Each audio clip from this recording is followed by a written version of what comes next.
Hello, welcome to Ramya's tasty cooking. അപ്പോൾ ഇന്നത്തെ നമ്മുടെ വീഡിയോ എന്ന് പറയുന്നത് നല്ല പഴുത്ത കോവയ്ക്ക നമ്മൾ സാധാരണ എടുത്ത് കളയുകയാണ് പതിവ്.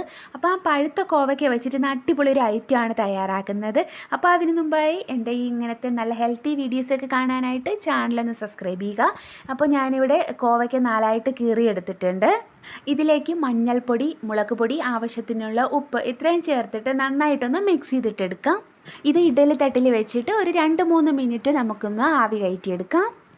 ഒരു 2-3 മിനിറ്റ് ആവി കയറ്റി എടുത്തിട്ടുണ്ട്. അപ്പോൾ ഇത് അധികം വെന്ത് പോകരുത്. ഇനി അത് തണുക്കാനായിട്ട് മാറ്റി വയ്ക്കാം.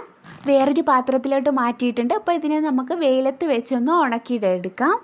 കോവയ്ക്ക് ഞാനിവിടെ രാവിലെ വെയിലത്ത് ഉണങ്ങാനായിട്ട് ഇട്ട് ഇപ്പോൾ വൈകിട്ട് ഞാൻ എടുത്തതാണ്. ഇതേപോലെ ഒന്ന് ഉണങ്ങി കിട്ടിയിട്ടുണ്ട്.